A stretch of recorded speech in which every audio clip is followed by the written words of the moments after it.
Hello மக்களே!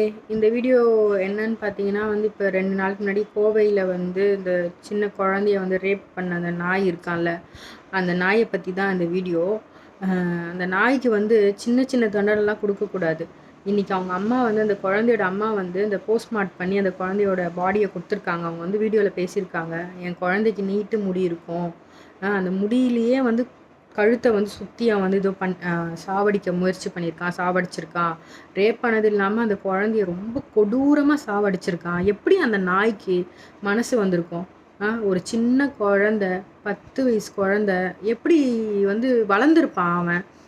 ஒரு பொம்பளைங்களே இல்லாத உலகத்தில் வளர்ந்துருப்பானா? இல்லை அவங்க அம்மா எப்படி வளர்த்துருப்பாங்க? எனக்கு ஒன்றுமே புரியல. அவன் அந்த நாய் எப்படி வளர்ந்துருப்பான்? அவன் அந்த சின்ன குழந்தைய எப்படி அது மாதிரி பண்ணுறதுக்கு அவனுக்கு தோணும்? இந்த மாதிரி நிறைய நாய்ங்க இருக்குது. அந்த நாய்ங்களாம் இந்த இந்த நாய்க்கு கொடுக்குற தண்டனையை பார்த்து இன்னொருத்தன் அந்த மாதிரி பண்ணவே கூடாத அளவுக்கு இந்த இந்த நாய்க்கு தண்டனை இருக்கணும். அதுக்காக தான் நான் வெயிட் பண்ணிகிட்ருக்கேன். இன்னும் அந்த நாய்க்கு என்ன தண்டனை கொடுக்குறாங்கன்னு தெரியல. அவன் ஆக்சுவலாக போலீஸ் பிடிக்க வரும்போது மேலேருந்து கீழே விழுந்து கை கால் உடஞ்சி போச்சு அந்த நாய்க்கு.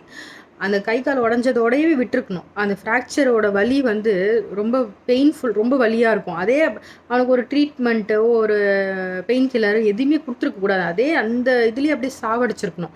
கையெல்லாம் துண்டு துண்டாக, விரல்லாம் துண்டு துண்டாக வெட்டி சித்திரவதை பண்ணி சாவடிக்கணும். அந்த சின்ன குழந்தைய அவன் எவ்வளோ கொடுமைப்படுத்தியிருப்பான். அந்த அந்த குழந்தை ஒரு நிமிஷம் அந்த குழந்தை இடத்துல நம்ம இருந்திருந்தோன்னா எப்படி எப்படி ஃபீல் பண்ணி பார்த்தாலே அவ்வளோ கஷ்டமாக இருக்குது. எப்படி இருந்திருக்கும், எவ்வளோ பயந்துருக்கும் அந்த குழந்தை, எவ்வளோ கஷ்டப்பட்டிருக்கோம், எவ்வளோ அவன் துன்புறுத்திருப்பான். அதை எவ்வளோ நேரம் வச்சு அந்த அந்த குழந்தைய அவன் அந்த மாதிரி சித்திரவதை பண்ணியிருப்பான். அதெல்லாம் நினச்சாலே அவ்வளோ கஷ்டமாக இருக்குது. இந்த மாதிரி நாய்க்கெலாம் சிஎம் சார் நல்ல ஒரு தண்டனையாக அவனுக்கு கொடுங்க. உங்கள் படத்துலேயே நீங்கள்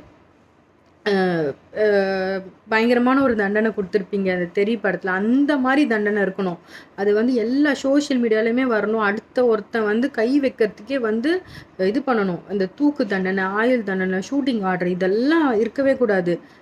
ரொம்ப கொடூரமான சாவாக இருக்கணும் அவனுக்கு. அந்த மாதிரி சாவாக இருக்கணும் அவனுக்கு. அப்போ தான் பயப்படுவான். அந்த மாதிரி ஒரு சாவாக இருக்கணும். இந்த வீடியோ யாரெல்லாம் பார்க்குறீங்கன்னு தெரியல. நீங்கள் பார்க்குற உங்களுக்கு அவனுக்கு எந்த மாதிரி தண்டனை கொடுக்கணும் அப்படின்னு சொல்லி உங்களுக்கு என்ன தோணுதோ அது கமெண்ட் செக்ஷனில் கமெண்ட் பண்ணுங்கள் கைஸ்.